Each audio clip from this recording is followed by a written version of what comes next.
तो आज मैं एक्सप्लेन करने वाला हूँ हाल ही में प्राइम वीडियो पे रिलीज हुई एक Tamil action crime thriller film जिसका नाम है रायन। इस फिल्म के मेन लीड में है धनुष और फिल्म को आप प्राइम वीडियो पे देख सकते हैं सारे लैंग्वेजेस में। और अगर आपको ये वीडियो पसंद आता है तो वीडियो को भी लाइक कर दें, चैनल को भी सब्सक्राइब कर दें। तो इस कहानी की शुरुआत में हम रायन को देखते हैं जो अपने दोनों भाइयों के साथ होता है जिनका नाम है मुथु और मनिकम। देखते हैं कि रायन की माँ प्रेग्नेंट होती है और वो लेबर में है, इसलिए रायन अपने दोनों भाइयों से पूछ रहा होता है कि वो किसकी उम्मीद कर रहे हैं, लड़का होगा या लड़की। मगर दोनों भाइयों को तो एक और भाई चाहिए था, मगर रायन कहता है कि उसे तो एक बहन चाहिए। तभी उन्हें खुशखबरी मिलती है कि एक लड़की हुई है। रायन अपनी बहन को मुस्कुराते हुए देख रहा था। रायन आखिर में अपनी बहन का नाम रखता है दुर्गा, जिससे उसके मम्मी पापा भी बहुत खुश थे। रायन सारा दिन अपनी बहन की देखभाल करता है। एक दिन रायन के मम्मी पापा कहीं बाहर को निकलते हैं और बच्चों से कह देते हैं कि वो शाम तक आ जाएंगे। रायन अपने भाई बहन की देखभाल करता है, लेकिन रात हो जाती है तब पर भी उसके मम्मी पापा वापस नहीं आते। 2 दिन बीत गए। रायन अब अपने तीनों भाई बहनों को लेकर पुजारी के घर चला जाता है। पुजारी उन्हें कहता है चिंता ना करने, वो किसी को शहर में भिजवा कर पता जरूर करवाएगा कि उसके मम्मी पापा कहाँ हैं। उस रात जब रायन अपने भाई बहनों के साथ सो रहा था तो वो पुजारी की बात सुन लेता है जो किसी से बात कर रहा था और वो रायन की बहन को बेचने के बारे में बोल रहा था। रायन ये सुन लेता है और जब पुजारी अंदर आता है बच्ची को लेने के लिए तो रायन पुजारी को काट डालता है और वो अपने दोनों भाइयों से कहता है कभी किसी से डरना मत। फिर चारों भाई बहन मिलकर एक ट्रक के पीछे छुपकर चेन्नई शहर पहुंच जाते हैं और वो ड्राइवर शेखर देखता है कि वो चारों उसके गाड़ी के पीछे छुपे हुए हैं। रायन अपना हथियार उठा लेता है खुद का और अपने भाई बहनों का बचाव करने के लिए, मगर शेखर उन्हें चाय बिस्किट खिलाता है और पूछने लगता है कि आखिर तुम लोग कहाँ से आए हो, गांव कहाँ है तुम्हारा। रायन उससे कहता है मुझे यहाँ कोई काम दिलवा दो। रायन अपने भाई बहनों का पेट पालने के लिए दिन भर मजदूरों की तरह काम करता है और वो उस ड्राइवर से कहता है कि यहाँ रहने के लिए कोई जगह ढूंढ देने। रायन इडली बेचने वाली औरत से कहता है आप जो इडली फेंक देती हैं उसे हमें दे दिया करिए। औरत को दया आती है और वो रायन को इडली देती है और छोटी बच्ची के लिए दूध भी देती है। आखिर में उन्हें रहने के लिए घर मिल जाता है। अब कहानी जाती है कुछ सालों के बाद और अब रायन और भाई बहन मिलकर अपना फूड ट्रक चलाते हैं। अब हम शेखर को देखते हैं और उसे मिलने के लिए 2 लोग आते हैं और उन्हें प्रॉब्लम हो रही थी क्योंकि आसपास के सारे दुकान उन्हीं के हैं, लेकिन सिर्फ रायन का फूड ट्रक जो है वो सबसे ज्यादा चलता है और वो रायन के दुकान को खरीदना चाहते थे।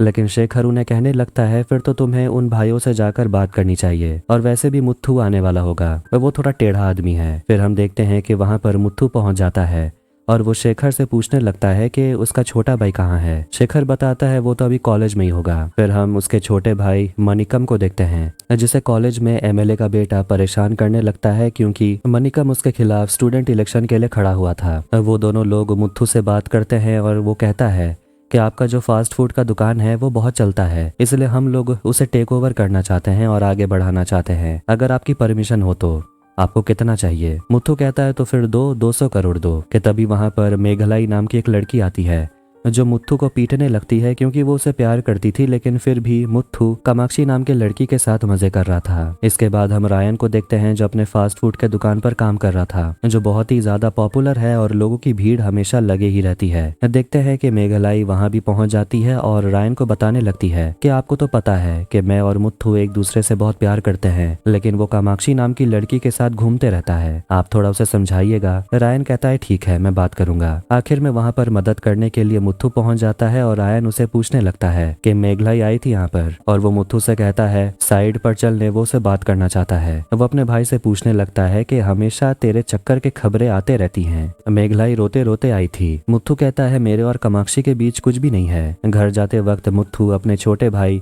मनिकम से बात करने लगता है और पता चलता है कि उसके कॉलेज में इलेक्शन होने वाला है और मनिकम के ऑपोजिट एमएलए का लड़का खड़ा है और उसी के साथ उसकी मारपीट होते रहती है। घर पहुंचने के बाद हम दुर्गा को देखते हैं जो हमेशा अपने फोन पर गेम खेलने में बिजी होती है। फिर वो रायन को जाकर बताती है कि शेखर आपसे बात करना चाहते थे, शायद वो सुबह आएंगे। अब इसके बाद चारों भाई बहन मिलकर डिनर करते हैं। अगली सुबह शेखर उनसे मिलने के लिए आते हैं और वो रायन को लेकर जाते हैं दुराई भाई से मिलाने। दुराई की बात की जाए तो वो उस जगह का बहुत बड़ा डॉन है और वहाँ एक और आदमी है जिसका दबदबा है और वो है सेतु। उन दोनों के बारे में वहाँ पर आए नए पुलिस कमिश्नर सरगुनम को बताया जाता है। उन्हें ये भी बताया जाता है कि दुराई और सेतु के बीच दुश्मनी है क्योंकि दुराई ने सेतु के पिता को मारा था और ये दोनों ही अपने अपने इलाके में गैर कानूनी काम करते हैं, वसूली करते हैं, चीजों पर कंट्रोल करते हैं, इम्पोर्टेड चीजों का स्मगलिंग करते हैं। ये सब सालों से चलता आ रहा है। दुराई का एक बेटा है जो फॉरेन में पढ़ रहा है और सेतु की 2 पत्नियां हैं। पहली बीवी दूसरी को पसंद नहीं करती। देखते हैं कि दुराई और सेतु मीटिंग करने के लिए मिलते हैं और सेतु कुछ ज्यादा ही उसके सामने ओवर कॉन्फिडेंट होकर बात कर रहा था, लेकिन दुराई उसे उसकी औकात दिखाकर वहां से जाने को बोलता है। फिर हम शेखर को देखते हैं जो रायन को लेकर अंदर आता है और उसे दुराई से मिलाता है। रायन अपनी प्रॉब्लम बताता है कि उसने दुराई से पूछकर ही अपनी दुकान लगाई थी, लेकिन अब 2 लोग आ गए हैं उसके दुकान को खरीदने के लिए। गलती से मुत्थू ने एक आदमी के सिर पर बोतल फोड़ दिया। ये जानकर दुराई कहता है कि अपने भाई को बोल थोड़ा कंट्रोल में रहने, वरना अगर मेरा दिमाग फिर गया तो तुझे तो पता ही है कि मैं क्या कर सकता हूँ। रायन थोड़ा घबरा गया था। दुराई रायन को पहचानता है, इसीलिए वो उसे कहता है कि तू जा, मगर दोबारा से गलती मत करना। वहां से निकलने के बाद शेखर रायन को बताने लगता है कि दुर्गा के लिए एक लड़का मिला है, सरकारी नौकरी वाला, कहूँ तो बात चलाऊं कि तभी रायन से एक आदमी टकरा जाता है जो असली में दुराई का ही आदमी था और वो रायन को धमकाने लगता है, लेकिन रायन उसे अनदेखा करके चला जाता है। दुराई अपने उसी आदमी को बुलाकर कहता है रायन से उलझना मत। रायन जैसे ही घर पहुंचता है पता चलता है कि मुत्थू को पुलिस वालों ने अरेस्ट कर लिया है। वो पुलिस स्टेशन पहुंचता है तो वो पुलिस मुत्थू को छोड़ने से मना करते हैं और कहते हैं कि पहले उस आदमी से माफी मांगने के लिए जिस पर मुत्थू ने बोतल फोड़ा था। रायन हॉस्पिटल पहुंचता है उस आदमी से मिलने जो पहले रायन से उसका दुकान खरीदने के लिए आया था। रायन उसे कहता है कंप्लेंट वापस ले लेने, लेकिन वो मना करता है और कहता है कि मैं तेरे भाई को जेल में सड़ा कर ही दम लूंगा। रायन उसके सामने बैठ जाता है और उसे कहने लगता है कि जेल तो मैं जाऊंगा, मैं तेरा गला काटूंगा, इसीलिए जब तक मैं पुलिस स्टेशन पहुंचता हूं अपना कंप्लेंट वापस ले ले। वो आदमी घबरा गया था और जैसे ही रायन पुलिस स्टेशन पहुंचता है ऑफिसर बताते हैं कि तूने आखिर ऐसा किया क्या जो उस आदमी ने अपना कंप्लेंट वापस ले लिया। खैर मुत्थू अब छूट जाता है, लेकिन रायन अपने भाई पर बहुत ज्यादा गुस्सा था और मुत्थू ये गुस्सा मेघलाई पर निकालता है। इसके बाद हम कमिश्नर सरगुनम को देखते हैं जो बताने लगता है कि कैसे सब इंस्पेक्टर रत्नाम को इसी शहर में सड़क के बीच जिंदा जला दिया गया था और रत्नाम सरगुनम के पिता थे और इसीलिए सरगुनम चेन्नई आया है इस शहर को साफ करने के लिए। मेघलाई मनिकम से बात करते हुए पूछ रही होती है कि रायन का चेहरा हमेशा ऐसा सड़ा हुआ क्यों रहता है, ज़ॉम्बी की तरह। तो मनिकम बताने लगता है कि एक दिन उनके मम्मी पापा उन्हें छोड़कर चले गए, पता नहीं क्या हुआ, मर गए या जिंदा है या भाग गए। बचपन से रायन ने ही उन सभी को संभाला है, लेकिन जब भी दुर्गा से वो बात करते हैं तभी उनके चेहरे पर थोड़ी मुस्कुराहट देखने को मिलती है। दुर्गा इतनी भारी बारिश में रायन से मिलने के लिए आती है और बताने लगती है कि उसे पता है शेखर उसके लिए लड़का देख रहे हैं और वो अपने भाई से पूछती है कि अगर मैं चली गई तो आपका ध्यान कौन रखेगा। रायन कहता है मैं रख लूंगा। फिर रात में मुत्थू मेघलाई के घर पहुंच जाता है और उसे अपनी दिल की बात कह देता है। खैर अब कहानी आगे बढ़ती है और हम कॉलेज में देखते हैं कि मनिकम से मिलने के लिए पुलिस आती है और वो उस पर प्रेशर डालते हैं कि वो अपना नॉमिनेशन वापस ले ले। इसके बाद हम कमिश्नर को देखते हैं जो सेतु और दुराई के इलाकों में घूम रहा होता है देखने के लिए कि आखिर ये इलाका है कैसा, यहाँ काम क्या होता है और लोग यहाँ है कैसे। मनिकम अपने बड़े भाई रायन से मदद मांगता है और उसे रिक्वेस्ट करता है कुछ करने के लिए, क्योंकि एमएलए का बेटा अब पुलिस की मदद ले रहा था उसका नॉमिनेशन वापस लेने के लिए। लेकिन रायन अपने भाई की कोई मदद नहीं करना चाहता और उसे समझाने लगता है कि अगर वो कुछ भी करेंगे तो उसका खामियाजा उन्हें भुगतना तो पड़ेगा, क्योंकि पुलिस के ऊपर एमएलए है, एमएलए के ऊपर कोई और होगा, उसके ऊपर कोई और होगा और इस जाल में वो फंसना नहीं चाहता। उसी रात सेतु अपनी पत्नी से झगड़ने लगता है और जब वो अपने घर से निकलता है तो उस पर कुछ लोग हमला कर देते हैं और पता चलता है कि ये तो कमिश्नर के लोग थे, लेकिन क्रिमिनल्स ही थे। इसलिए बाद में जब वो लोग काम का पैसा लेने के लिए आते हैं तो कमिश्नर उन सभी को गोली मार देते हैं, क्योंकि अगर वो जिंदा रहेंगे तो शायद वो बाद में मुंह खोल देंगे। कमिश्नर को ऐसा लगता है कि उनका ऐसे करने की वजह से सेतु को ऐसा लगेगा कि उन पर दुराई के लोगों ने हमला किया। अब इससे दोनों के बीच दुश्मनी और भी ज्यादा बढ़ने लगेगी। बस उन्हें इंतजार करना है और देखते जाना है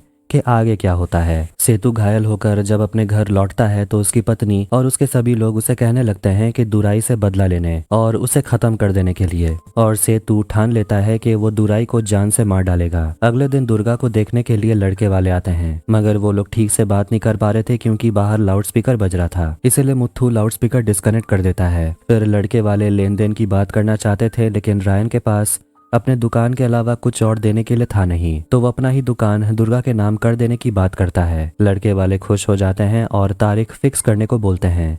रात के समय मुत्थू पूछने लगता है अपने भाई से कि अगर वो दुकान दे देंगे तो हमारा गुजारा कैसे होगा। दुर्गा भी कहने लगती है कि मुझे वो दुकान नहीं चाहिए। रायन अपनी बहन और भाइयों से कहता है कि जब हम इस शहर में आए थे तब हमारे पास क्या था, कुछ भी नहीं। दुकान के अलावा हम कुछ और कर लेंगे। अगली सुबह मुथु मेघलाई के पिता से मिलता है, जिन्हें भी पता चला है कि दुर्गा की शादी फिक्स हो गई है एक सरकारी अफसर से, और इसीलिए वो मुथु को ताना मारने लगते हैं कि वो तो कुछ अपने लाइफ में कर नहीं पाया, और वो मुथु से कहता है उसकी बेटी से दूर ही रहने। गुस्से में आकर मुथु उस आदमी को पीटने लगता है। उसी रात कमिश्नर को ये खबर मिलती है कि सेतु के आदमी लोग हथियार लेकर बाहर निकले हैं। एक बार में देखते हैं जहाँ सेतु के लोग भी होते हैं और दुराई के लोग भी होते हैं। वो दोनों ही ड्रिंक कर रहे थे और सेतु के आदमी दुराई के लोगों पर हमला करने की प्लानिंग कर रहे थे, मगर वहां पर मुथु भी था।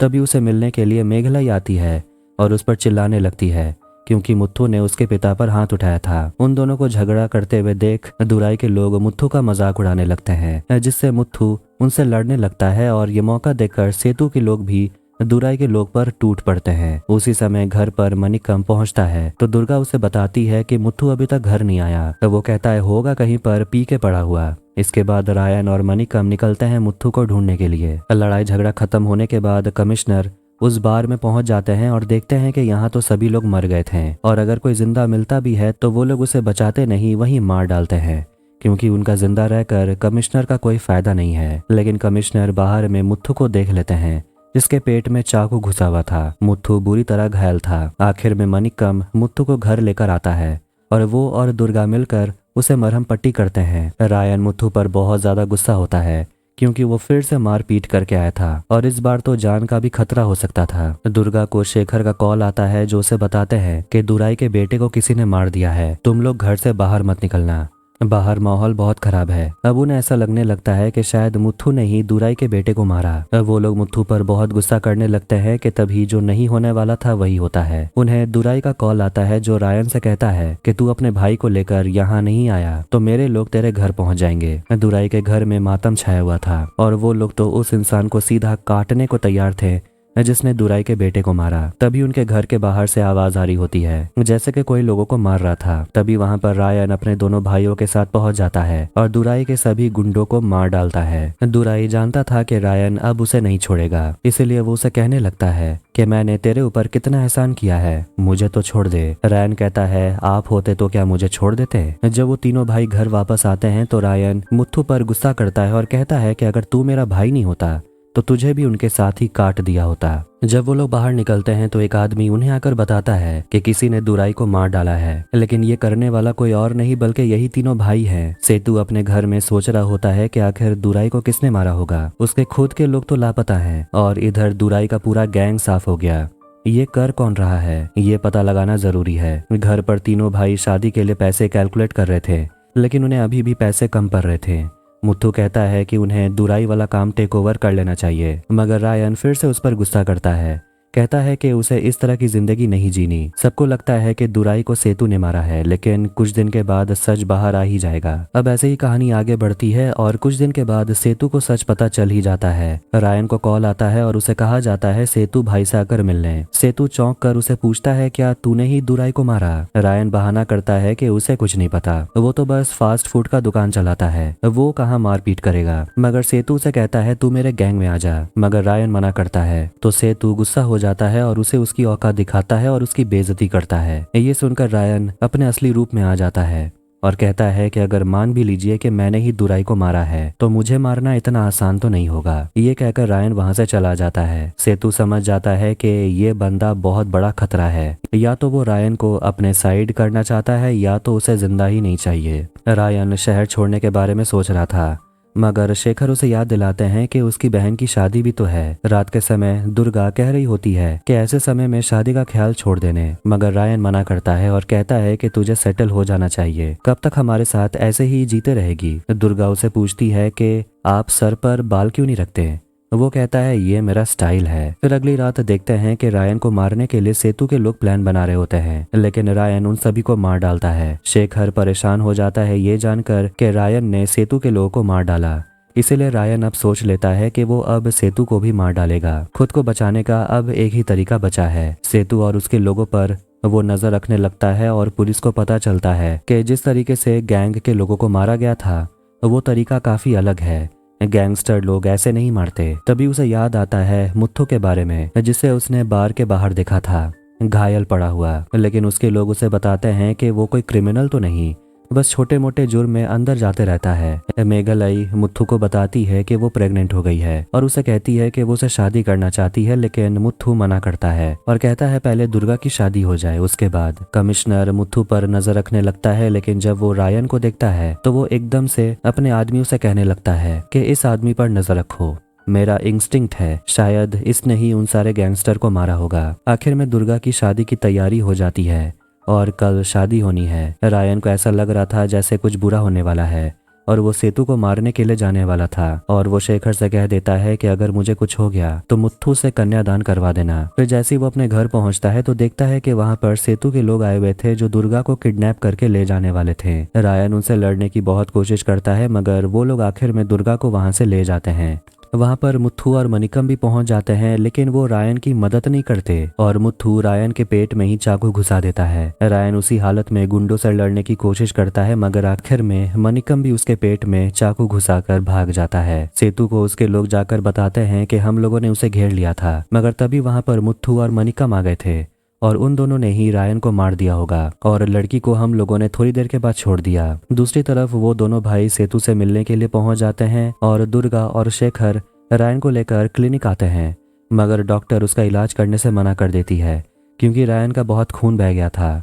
मगर दुर्गा उस डॉक्टर के गले पर चाकू रख देती और कहती है आपको इलाज करना पड़ेगा, खून लगेगा तो मेरा लीजिए। सेतु दोनों भाइयों को जाने को बोलता है, मगर जब तक उसे रायन की डेड बॉडी देखने को नहीं मिलती उसे यकीन नहीं होगा कि रायन मर गया है। अब घर पर दोनों भाई बहुत ज्यादा घबराए हुए थे और सोच रहे होते हैं कि अब वो लोग क्या करेंगे। उन्होंने अपने ही बड़े भाई को मार दिया। देखते हैं कि मुत्थू अपनी बहन की शादी के लिए पैसे इकट्ठा करने के लिए ही सेतु के पास गया था काम मांगने के लिए, और उसी समय मुत्थू और रायन घर पर हमेशा लड़ते रहते थे। इसीलिए मुत्थू को कम से कम लगता था सेतु के तरफ से तो उसे रिस्पेक्ट मिलती है। इसीलिए मुत्थू अपने छोटे भाई मनिकम को भी कहता है सेतु के लिए काम करने, और इसीलिए वो लोग चले गए थे अपने ही बड़े भाई को मारने के लिए, जिसका अब उन्हें पछतावा हो रहा है। अगली रात शादी होने वाली थी, लेकिन दुर्गा शादी के लिए पहुंचती नहीं। उसके अगले दिन दोनों भाई पहुंच जाते हैं शेखर से मिलने के लिए और उसे पूछने लगते हैं कि आप अपना फोन क्यों नहीं उठा रहे थे, शादी भी नहीं हुई और दुर्गा भी गायब है, आपको कुछ पता है क्या? सर को पता है कि इन्हीं दोनों भाइयों ने अपने ही बड़े भाई पर हमला किया और कहता है कि रायन कभी नहीं मरेगा,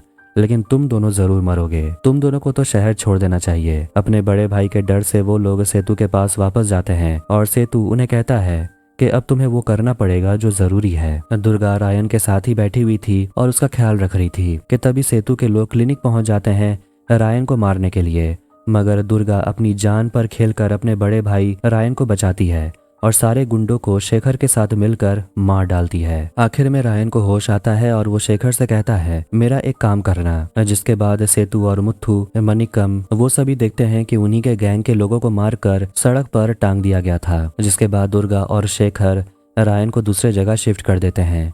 उसके बाद कहानी आगे बढ़ती है और मुत्थू और मनिकम सेतु के साथ काम करते रहते हैं। दूसरी तरफ रायन खुद को वापस से ठीक करने में लगा रहता है। दुर्गा भी खुद को ट्रेन कर रही थी और कुछ दिन में रायन बिल्कुल ठीक हो जाता है। शेखर सेतु से मिलने के लिए जाता है और उसे धमकाने लगता है कि अपने इस आदमी गुरु को रायन के पास लेकर जाना, क्योंकि इसने दुर्गा के साथ जबरदस्ती की थी और अगर तू ऐसा नहीं करता है तो तुम लोगों के साथ बहुत बुरा होगा। तभी सेतु को उसकी दूसरी पत्नी का कॉल आता है। पता चलता है कि उसकी दूसरी पत्नी को रायन ने किडनैप कर लिया है। यह देखकर उसकी पहली पत्नी काफी खुश थी। शेखर के जाने के बाद सेतु अपने उस आदमी गुरु को पीटने लगता है और उसे कहने लगता है कि आखिर तुझे उस लड़की पर हाथ डालने की क्या जरूरत थी। खैर अगले दिन सेतु और उसके लोग गुरु को लेकर बताए हुए जगह तक पहुंच जाते हैं और उन्हें वहां पर सेतु की पत्नी अनु दिख जाती है। अब वो लोग गुरु को रायन के पास भेज देते हैं, लेकिन वो लोग अनु को नहीं भेजते हैं और वो लोग अन्नू और गुरु दोनों को ही लेकर वहां से भाग निकलते हैं, जिससे सेतु काफी गुस्सा हो गया था क्योंकि उसके साथ धोखा हुआ।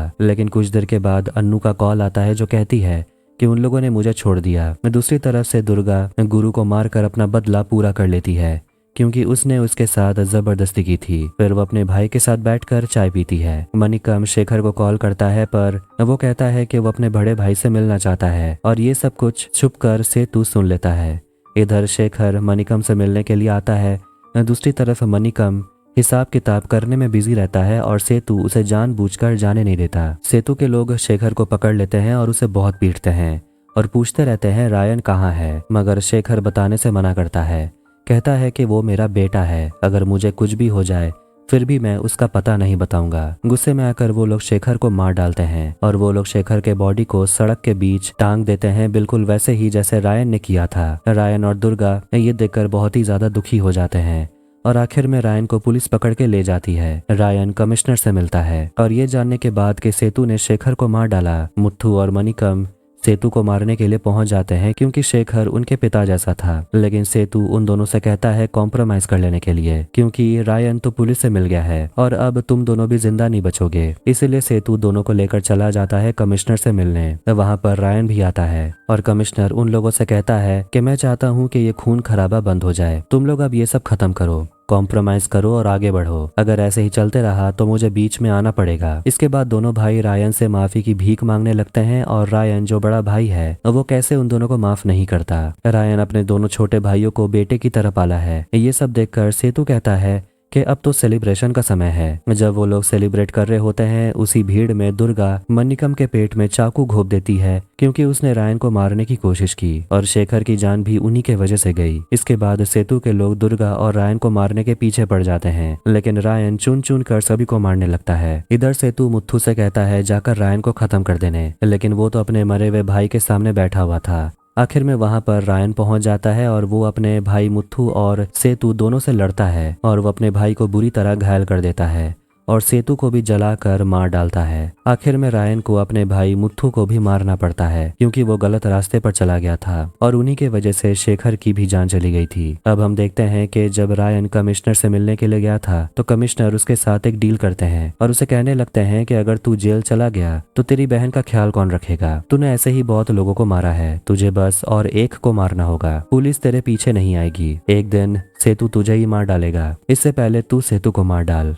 फिर वो लोग प्लानिंग करने लगते हैं मीटिंग के बारे में जहाँ पर वो लोग कॉम्प्रोमाइज करने के लिए मिले थे। मतलब कि जो कुछ भी हुआ वो सब प्लान के हिसाब से हुआ। कमिश्नर को देखते हैं जो पैसे लेकर तैयार होता है जो वो रायन को देने वाला था, लेकिन उसकी वही पुरानी आदत, वो पीछे सबूत नहीं छोड़ना चाहता, इसलिए वो अपने साथ बंदूक लेकर आया था रायन को खत्म कर देने के लिए। देखते हैं कि रायन और दुर्गा शहर छोड़कर जा रहे थे। मेघलाई वहां पर आती है अपने और मुत्थु के बच्चे को लेकर और कहती है मैं ऐसे इंसान के बच्चे को नहीं रखना चाहती। दुर्गा उस बच्चे को ले लेती है। कमिश्नर रायन को कॉल लगाता है लेकिन रायन कॉल ही नहीं उठाता और उसे समझ आ जाता है कि रायन बहुत स्मार्ट है, लेकिन वो रायन को ढूंढ कर रहेगा और वो उसे भी खत्म कर देगा क्योंकि उसकी नजरों में रायन भी एक क्रिमिनल है और वो यहाँ क्रिमिनल्स का ही सफाया करने के लिए आया था। खैर, अब दुर्गा और रायन शहर छोड़कर चले जाते हैं और उसी के साथ ये फिल्म यहीं पर खत्म हो जाती है। तो आपको ये वीडियो कैसा लगा कमेंट करके जरूर बताएं। वीडियो पसंद आया तो वीडियो को भी लाइक करें, चैनल को भी सब्सक्राइब कर दें। मिलते हैं नेक्स्ट वीडियो में। Take care.